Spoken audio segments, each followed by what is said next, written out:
So, welcome. How many of you in here have ever felt dizzy before? Dizziness is a pretty common symptom, as we'll see. And we want people, if they feel dizzy, there's certain things to do, and we'll talk about that. And there's certain things to do so that you won't get dizzy. And we'll talk about that also. Dizziness is known by lots of different names.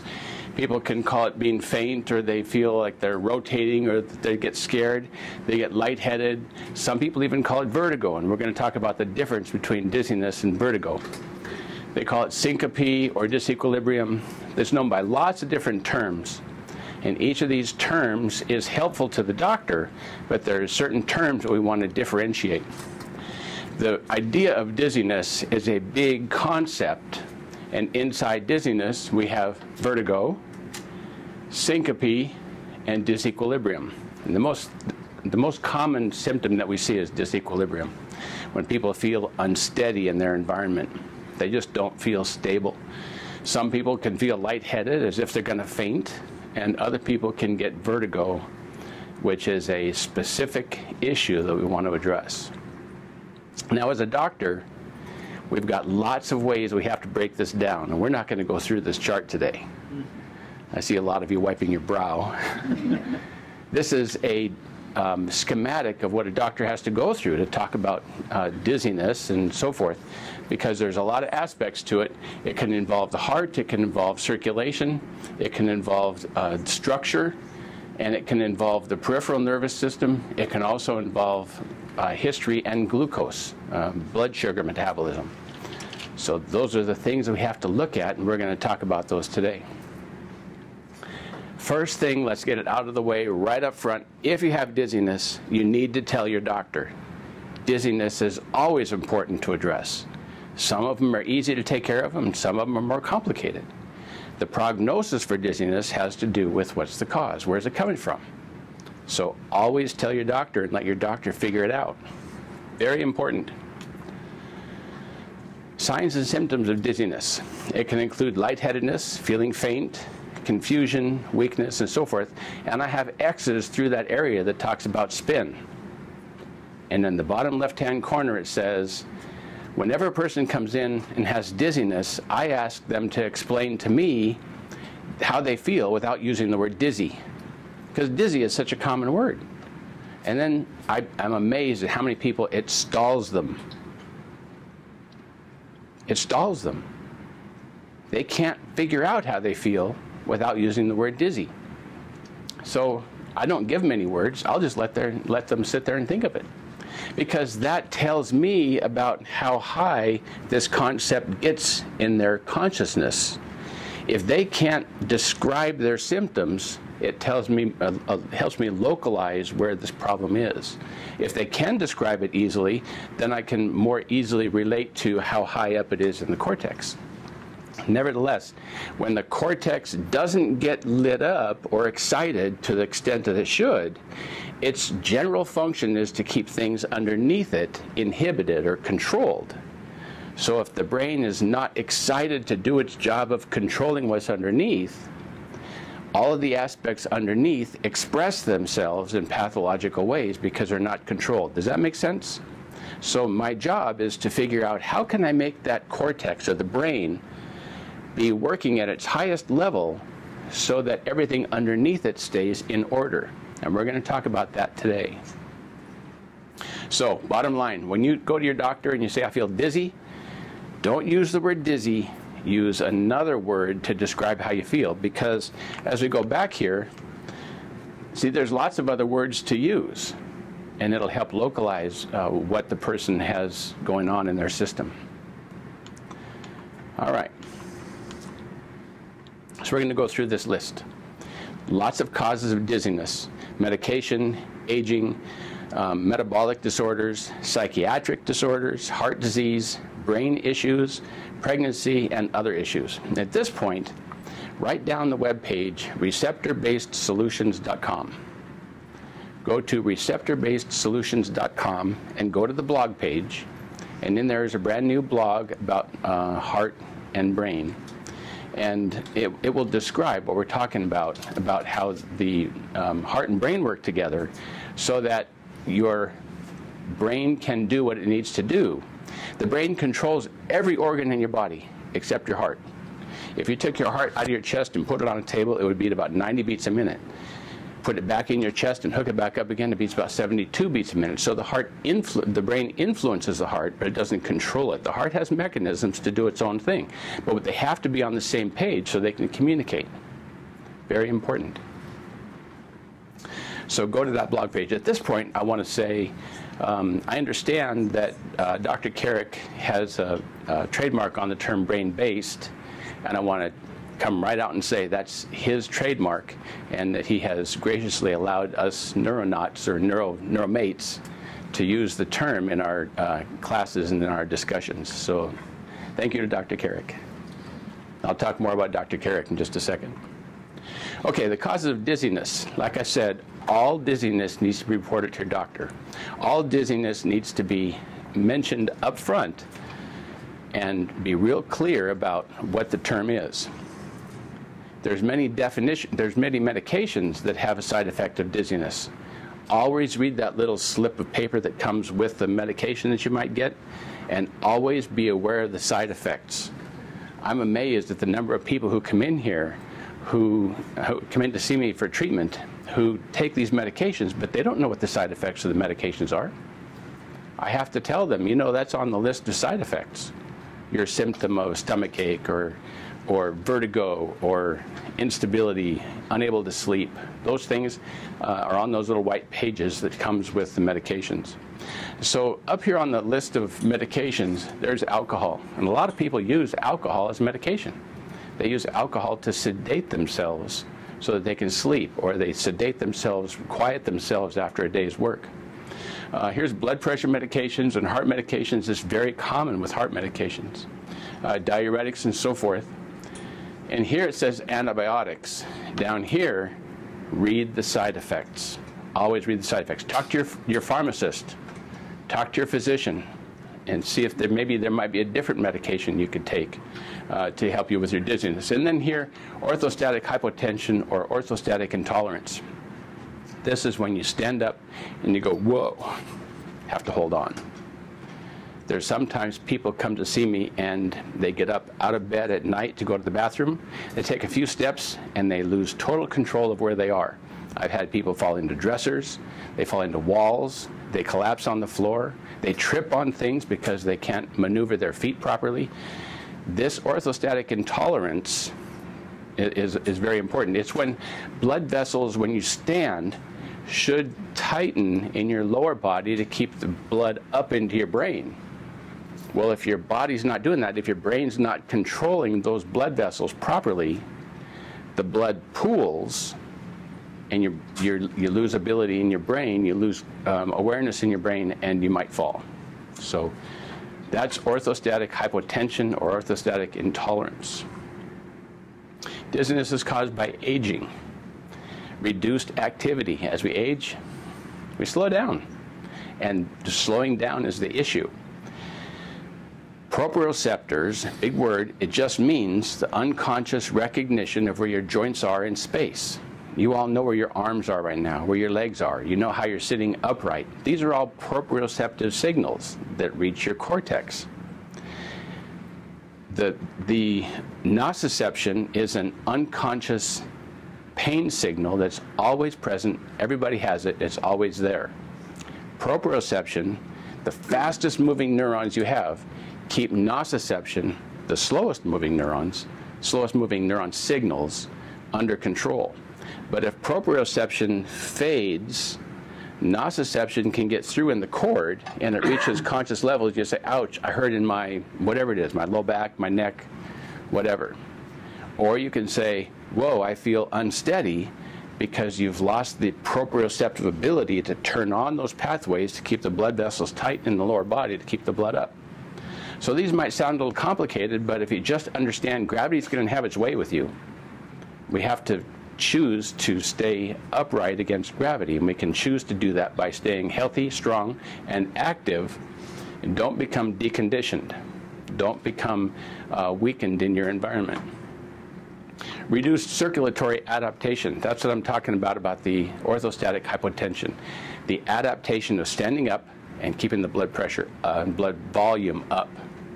There's hardening of the arteries, arteriosclerosis, and that can happen for various reasons.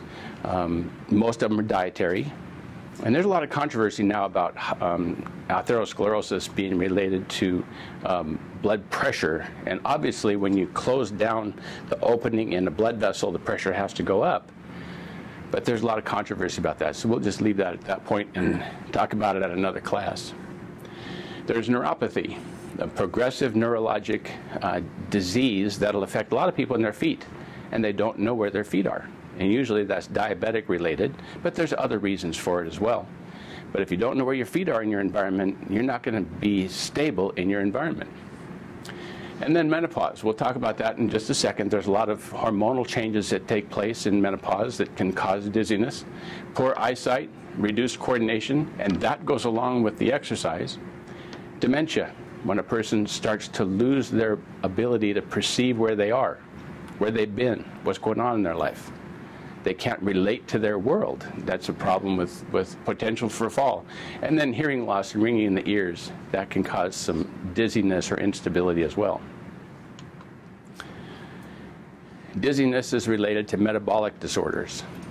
B12. B12 helps your red blood cells carry oxygen. You have to have oxygen. You have to have oxygen, you have to have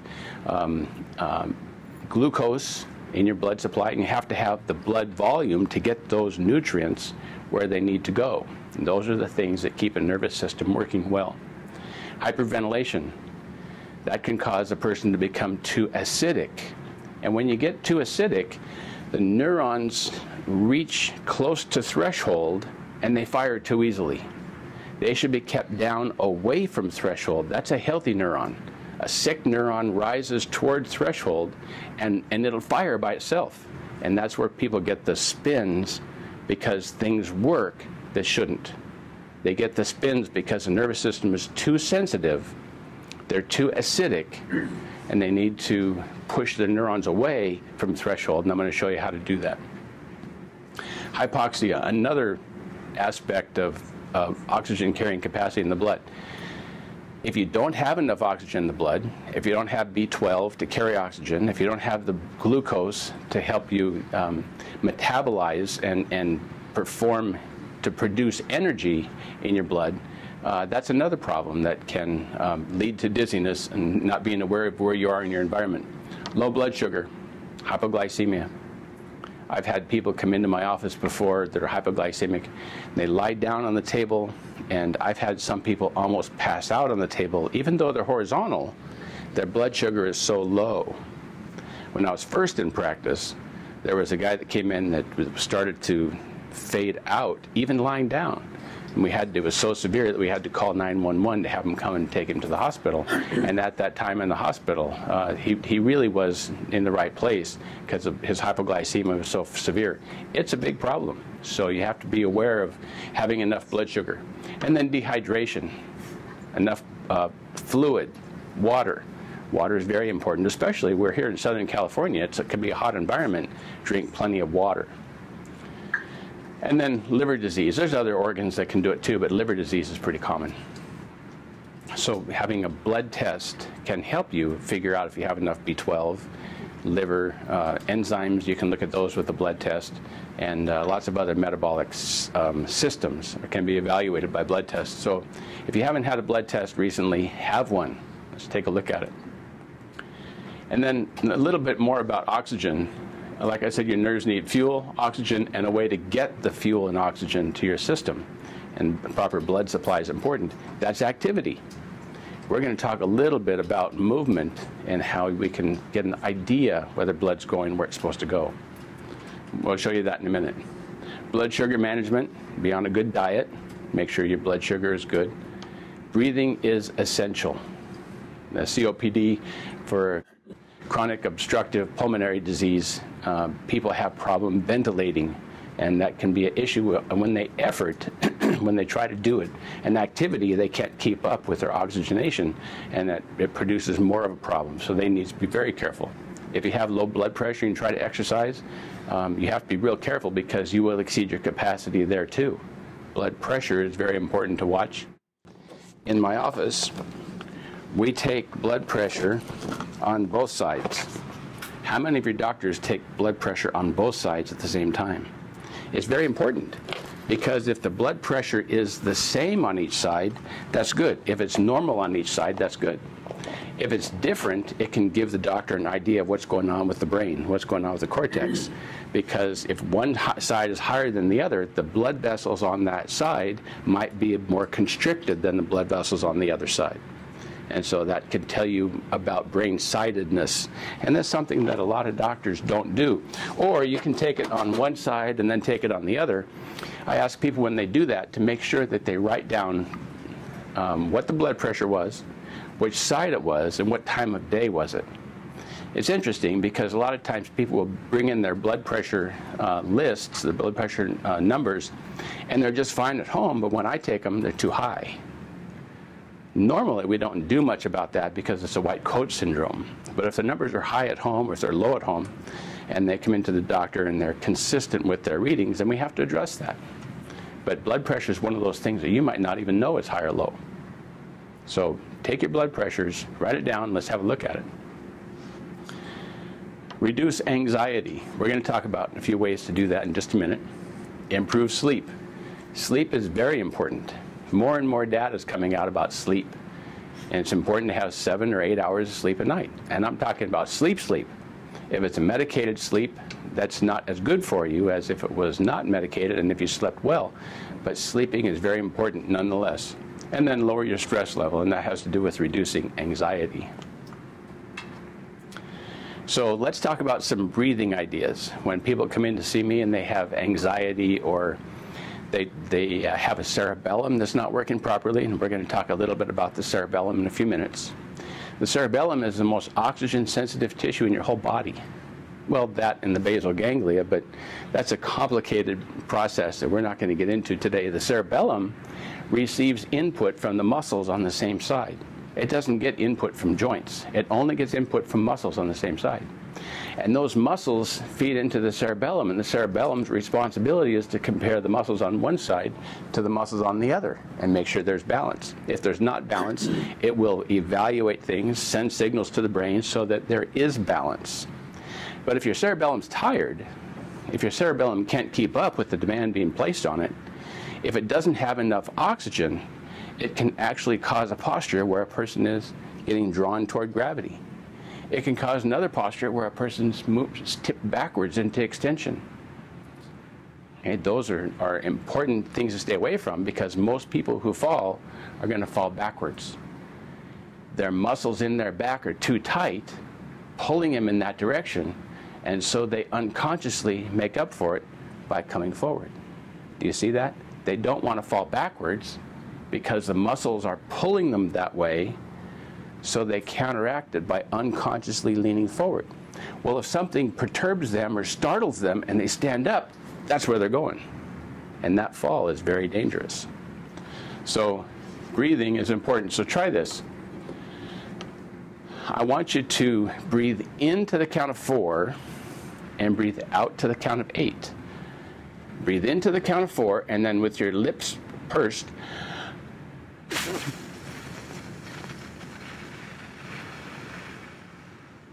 breathe out twice as long as you breathe in. In through the mouth or nose? In through the mouth or nose. This is mouth. Breathe into the count of 4 or 5, and breathe out to the count of 8 or 10. You can do it through your nose, that's fine. It's going to slow you down a little bit. And when a person has anxiety, they need to be slowed down. Getting more oxygen turns on the pathways that will control or slow down all of the activity underneath the brain. So that's a real good way to get more oxygen. Diaphragmatic breathing. Sit up real straight, and when you breathe, let your diaphragm come down. And when your diaphragm comes down, your tummy's going to come out a bit. And breathe with your diaphragm. You don't do it fast, you do it slow. If you do it too fast, you're going to become acidic. Your nerves will rise too close to the threshold, and you might become more anxious. You might become dizzy. You don't want that. So don't do it fast. Some say breathe in through your nose. That'll slow you down, like I said. And make sure that you feel the diaphragm working. And then another one's called yoga breathing, where you alternate nostrils. Breathe in through the left and breathe out through the right. And then breathe in through the right and breathe out through the left. And do it slowly. Back and forth and back and forth. There's another breathing pattern called 4-7-8, where you breathe into the count of 4, hold it for 7 seconds, and then breathe out to the count of 8. Very simple. Very simple. This one can help you sleep better. This one can help you sleep better because you're thinking about the breathing.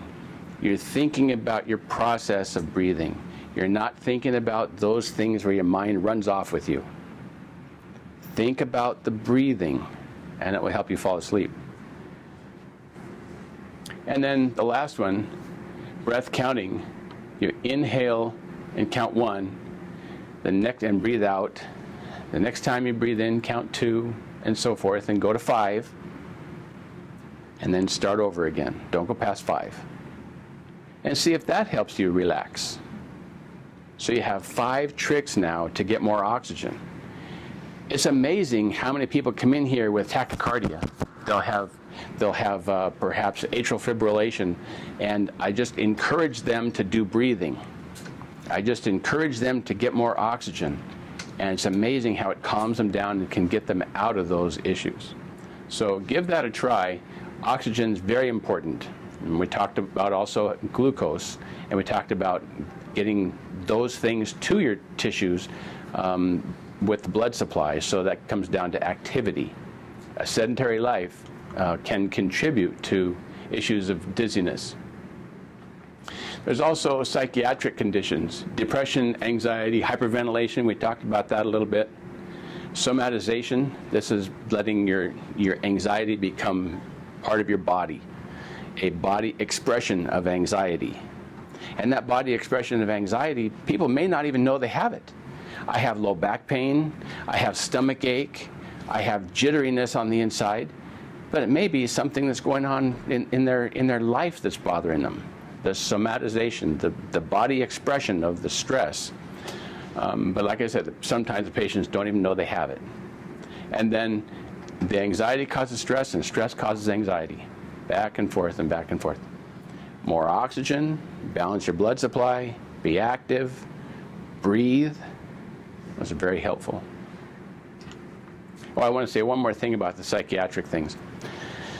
There's 2 doctors in New Zealand, Valakilis and Walter Fang, and they talk about people who have frontal dementia or schizophrenia or affect disorder of various kinds. These psychiatrists have seen people with these symptoms, but they also see them with primitive reflex display. And I'm going to show you a couple of primitive reflexes today. But they're concerned because they don't quite know how to relate the primitive reflex display to the patient's symptoms, because they also find these primitive reflex problems in people who don't have the psychiatric issues. So these primitive reflexes or the psychiatric conditions have a lot to do with the sensory input to the cortex. It all has to do with how well is the brain getting nourished with oxygen, glucose, and joint signal, muscle signal. When I say joint signal, it's also muscle signal. Putting those things together, and how is your brain metabolizing all that input to control what goes on underneath. Very important. All right, dizziness can have to do with heart disease. Here's that orthostatic hypotension again. Leaking or narrowing heart vessels, listening to people's hearts, very important. We do that regularly when people come in. We'll listen to their heart, listen to their lungs, and make sure that their heart is working as best it can for the way that we can test it. Arrhythmias, this is when the heart doesn't beat in the proper smooth rhythm. Atrial fibrillation, when the heart function just kind of goes crazy. It can beat too fast, it can be too hard. This is a big problem these days. And then again, atherosclerosis, a hardening of the arteries.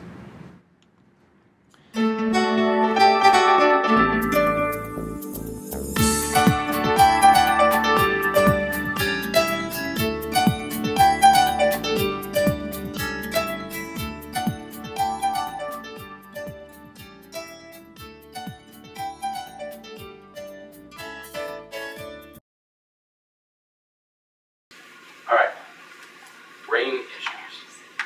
A lot of times these brain issues of stroke, dementia, migraines, they have to do with because the blood supply to the brain isn't right. The blood supply to the brain can be a symptom of what's happening. It can be part of the expression of the problem. I was talking to a woman on the phone the other day, and as she's talking in her conversation, she starts using wrong words. Now, you might think that just happens to everybody, but when it happens to the same person over and over again, because I talk to this person a lot, when wrong words get used, that can be because of the blood supply getting tired and not being able to go to that part of the brain. Let me say right now that 97% of people, their speech is on their left side of their brain. But the blood supply can't go there to sustain the metabolic activity of that brain tissue, and so they start word searching. They'll start maybe getting confused in their sentences. They'll start saying things they don't mean or not saying things that they mean. So blood supply in the brain is very important. When a person has had a stroke, there's ways to rehab them. Do they come back to total function? Maybe. But we try to help them be as optimal as they can be. I have another patient who's mid-50s, and he had a stroke, and this was a couple of years ago. He still has a problem saying words that have ease in them because of the tongue placement. The tongue placement is very important, so he can notice it, and he has rehab to the point where you may not notice it, but if you have an educated ear, you would hear it. Dizziness has to do with pregnancy. Postural changes. Gravity is very important. Gravity is what pulls the blood down when you stand up. And if the blood volume is not enough, the mom can start to feel faint. She should be more careful about taking her steps. They can feel lightheadedness because of a low blood volume. Well, you'd think that there's a great blood volume because she's pregnant. Well, the blood volume in the uterus is fine, but it may not be enough for her to continue on her normal activities of daily living. So they have to be careful about their lightheadedness. There's also hormonal changes. That'll change the way that fetal blood gets to the baby. Hypoglycemia, blood sugar, dehydration, plenty of fluid, and then this says hyperthermia. Yeah, they got another organism, they got another life, they got another person in there who's generating heat, and that heat can make a change in blood volume as well. A note about Dr. Carrick. He's one of my heroes. He was my neurology instructor. I started with him in 1991, and I still take classes from him. He's at Cambridge University, or just last week was at Cambridge University, talking about postpartum stress. And postpartum stress is a problem that affects a huge amount of women, and a lot of times they don't even talk about it. They think that it's just a product of having had a baby. This is how I'm going to feel. No, it's a big problem. He's been doing research and finding out that there are things to do to turn this back around. There are things. So this is his comment. We can and must make a difference, and I'm honored to have been invited to share our work at the Cambridge International Conference on Mental Health. That was just this last week. I'm so proud of it. Dizziness can be caused by other possible issues. We talked about anemia, prolonged bed rest. I'm going to show you a picture in just a minute of another one of my heroes. But in fact, let me come back to that. Allergies and sinus problems, endocrine diseases, thyroid, adrenals, those organs that help you balance salt, that'll hold on to water. If you have a problem with your endocrine system and you're not managing salt properly, you can start to have an inability to keep the blood vessels in your lower body tight so the blood stays up and the blood will pool. Down you might go. Allergies, big problem. In applied kinesiology, we recognize that allergies are because of one of two reasons: low hydrochloric acid or weak adrenals. Now there's other issues that play into those, but that's what we start to look for. And it's the adrenal gland issue that helps you metabolize salt. It's adrenal gland issue that can keep your hormones correct to keep blood vessels tight and keep the blood up into your brain.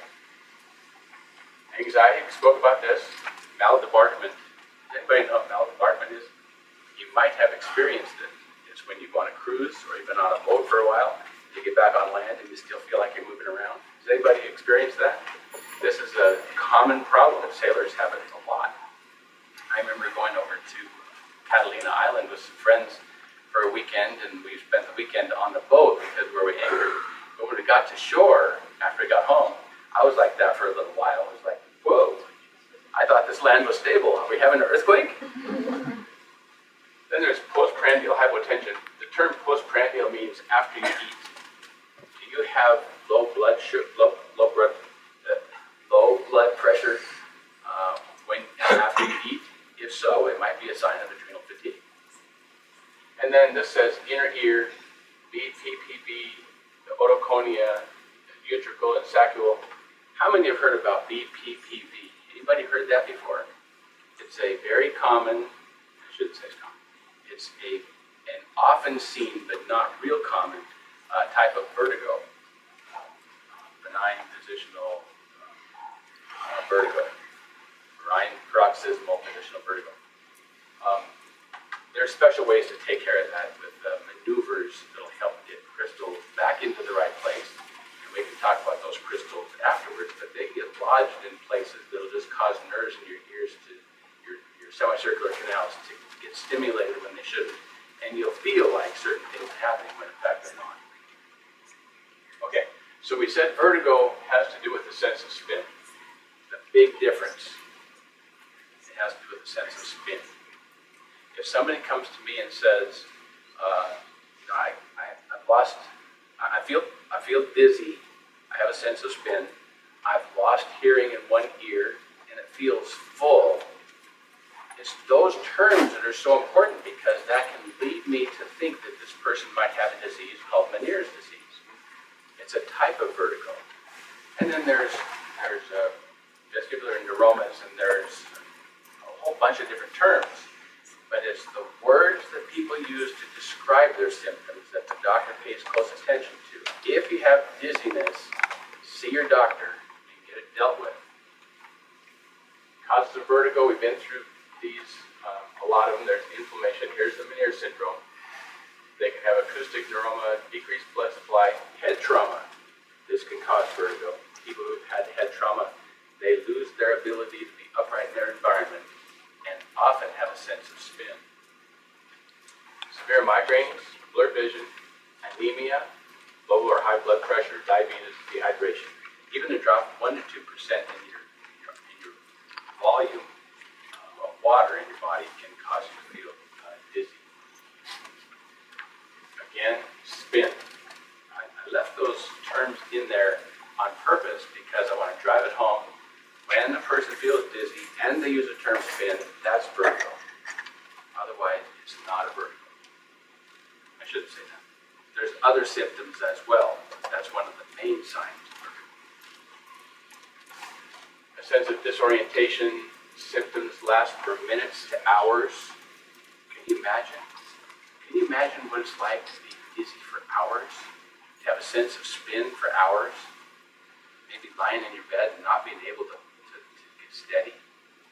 Those people feel like, one of my instructors says, they feel like they're going to fly off the earth. Terrible. It's associated with nausea, weakness, hearing loss, ringing in their ears. It's a rough go. When should I seek medical care for dizziness?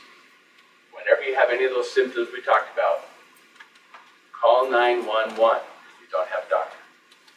Get to somebody who can help you. If you have chest pain, palpitations, shortness of breath, a history of heart disease, a loss of consciousness, fainting, near fainting, facial droop, slurred speech, weakness on one side of the body, fever, pale skin.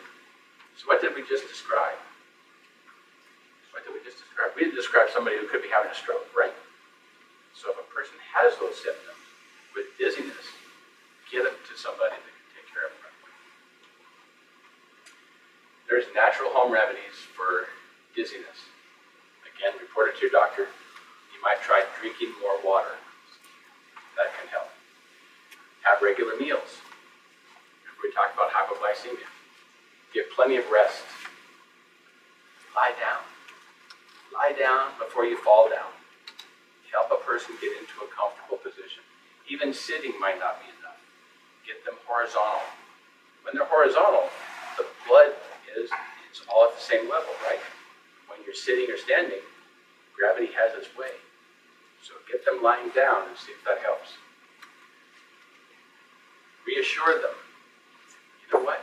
Help them breathe. Walk them through some breathing. That might help. Make the home safer. You don't have stairs that don't have a banister. Put a banister in. You know, I'm guilty of that at home. I don't have a banister. We have 3 steps, and there's no banister. When people come over that I know that need help, I'll offer my hand and help them down the stairs. I should put in a banister. If you have a walker or a cane, use it. Use it, because falling is a lot worse than using it. Make sure rugs are steady, their rugs are secure, and your doctor can recommend other ways to make sure that your house is safe so that you don't have an incident. What's the outlook for a person who has dizziness? Usually good. Usually it's good. But there may be that time when the dizziness or the vertigo is an issue that needs to really be dealt with. So you should be under a doctor's care. Timely, careful evaluation of dizziness offers the best outcome, whatever it is. Why do I have that dizziness? Well, we've talked about several things. Oxygen, we talked about glucose, we talked about inactivity, we talked about so many different things. But like we saw with the hands being raised, 40% of the people over 40 years of age can have dizziness. It's just that common. So how do you differentiate them? Spin, nausea, vomiting, balance disorders. The length of time that a person has had their dizziness or their vertigo. That can be an issue also. The right steps. Stay active. Stay active. That doesn't mean go out and run marathons. It means go out and walk. One of the best activities you can do is walk. You don't have to walk fast. You don't have to walk hills. Just walk. Very good therapy for movement.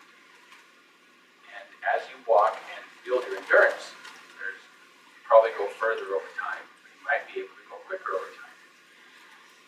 If you have a heart rate monitor, wear your heart rate monitor while you're exercising. Always do that. Know where your heart rate should be. The general rule is if you huff and puff and can't carry on a normal conversation during your walk, you're going too fast. Slow down. Best way, have a heart rate monitor. If you can't figure out where your heart rate should be, check with your doctor. There's lots of ways to figure out where your heart rate should be. But for the general person, there's charts that will help you figure it out. One way, methadone method, we have it in the book that I wrote called What Your Brain Might Say If It Could Speak. And Phil Maffetone is a friend of mine.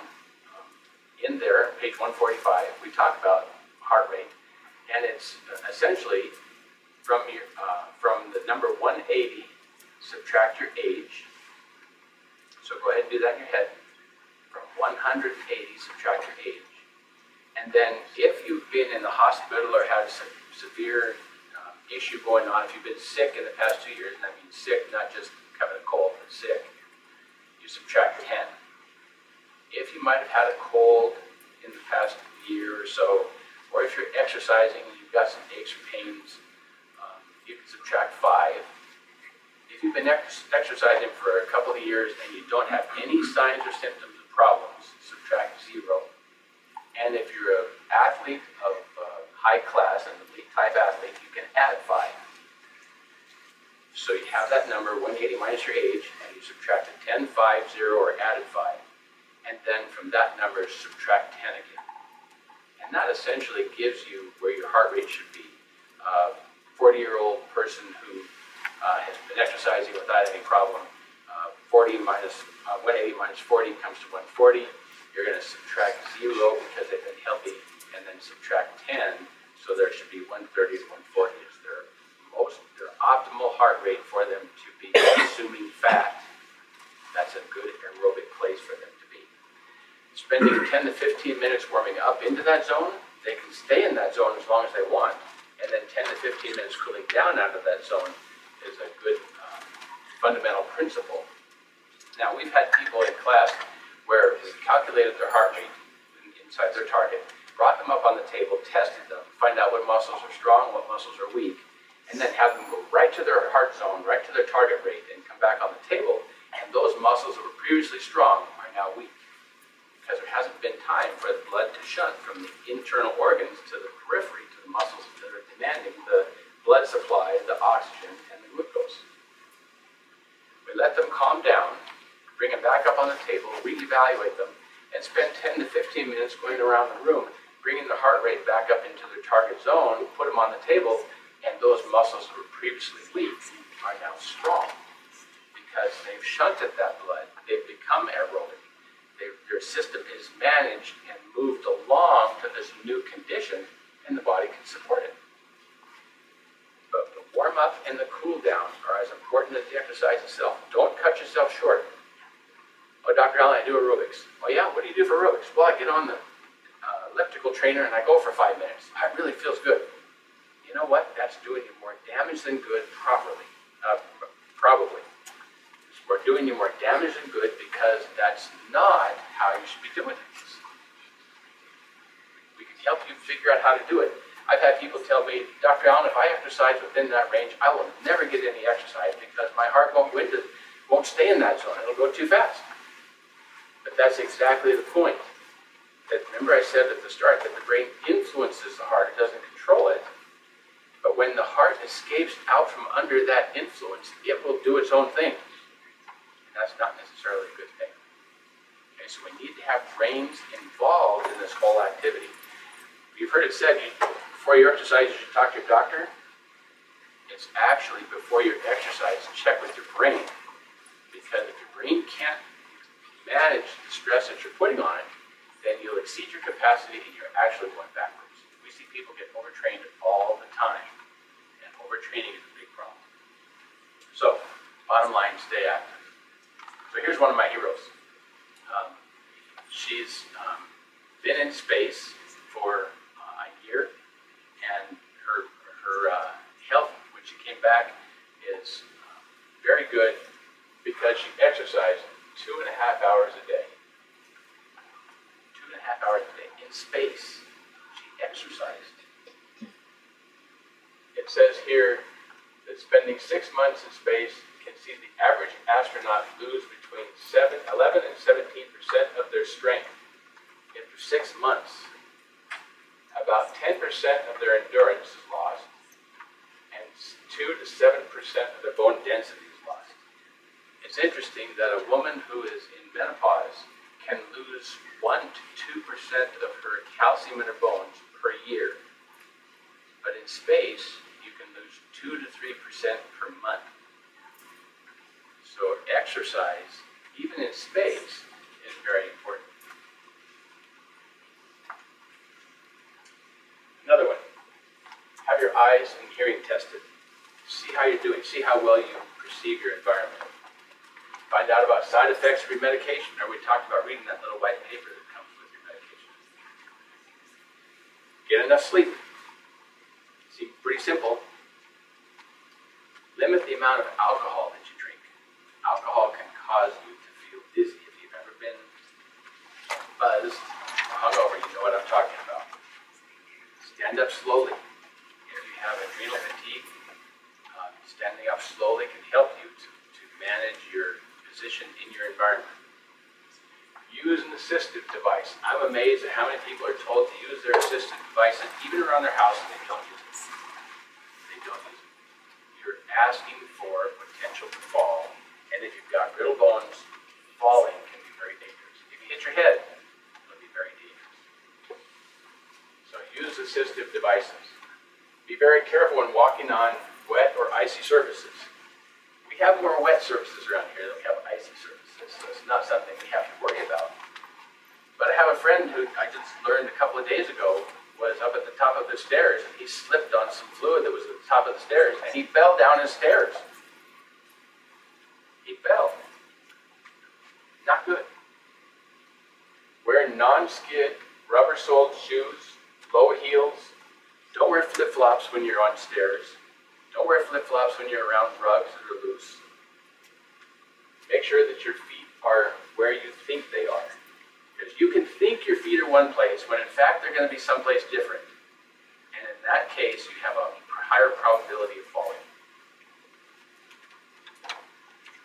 Always tell your doctor if you have fallen.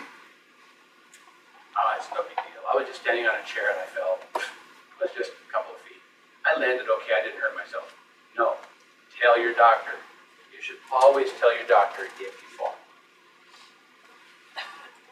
Okay, speaking of falling, here's how you should do it. When a person stands and falls forward, that's a pretty normal fall, right? You put your arms out in front of you and you fall.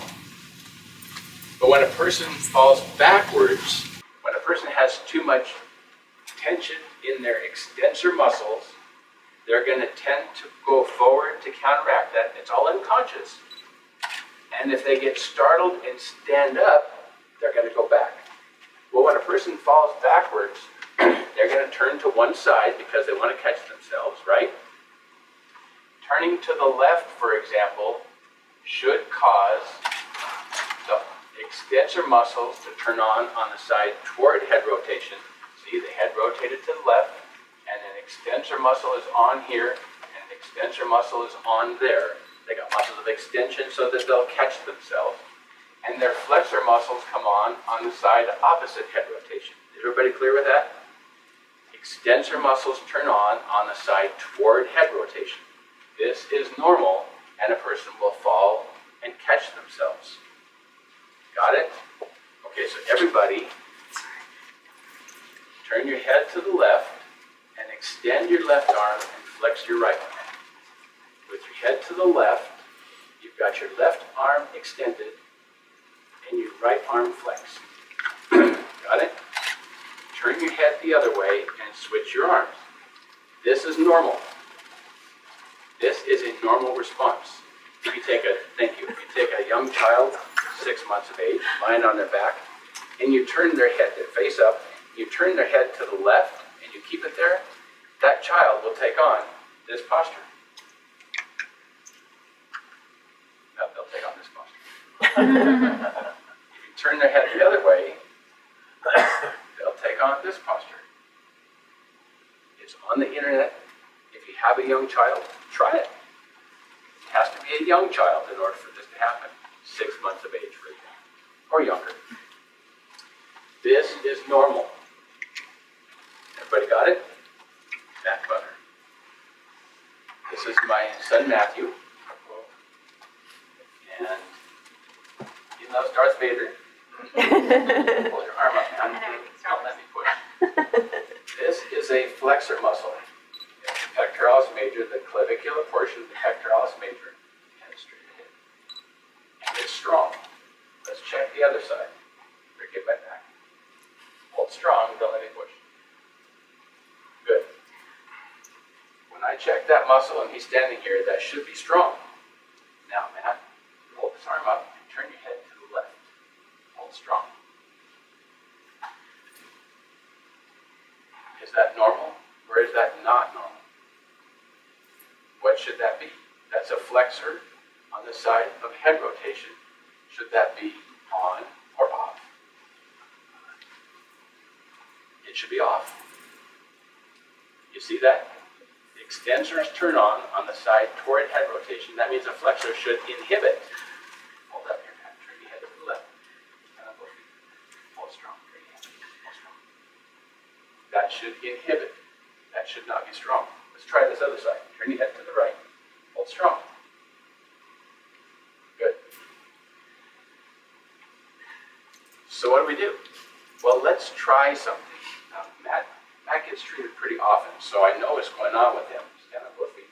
And I'm going to do a simple activity. This is not what would happen with everyone. It might happen with you. It might not happen with you. But this is a common exercise to give complex movement into the shoulder, which stimulates the cerebellum on the same side. And let's see what happens. Remember I said the cerebellum receives input from muscles on the same side. So we just excited the cerebellum on the left side. Stand both feet. Turn your head to the left. Hold strong. And that's what should happen. That muscle should be inhibited. Let's try the other side. Hold strong. Turn your head to the right. Hold strong. And just by working on one side, hold strong, we have a normal expression on both sides now. So this is an example of a person who, instead of having a normal response with your head turned to the left, his response was, when he turned his head to the left, this. Do you see the potential for injury with fall? If a person was to go back and their muscles are in this position, it takes them longer to catch themselves than if their muscles were ready to catch themselves. You see that? So this potential for fall, this potential for injury at the time of fall is very important. And it needs to be diagnosed. Further, remember I said we talked about blood supply. Blood follows muscles that are in demand of the blood. So if I turn my head to the left and an extensor muscle comes on the left, that extensor muscle is demanding more blood supply so it can do its job of working. So I would expect blood to go to the extensors on the side toward head rotation and blood to go to flexors on the side opposite head rotation. But if a person is doing this, their blood's not going to the extensors like it should on the side of head rotation. Their blood's not going to the flexors like it should on the side opposite head rotation. And they've got a blood supply issue. No matter whether you have glucose, oxygen, or enough blood, if it's not being shunted in the right direction, you have a potential for problem. And when muscles don't have enough blood supply, when they don't have enough oxygen, they actually go into contraction.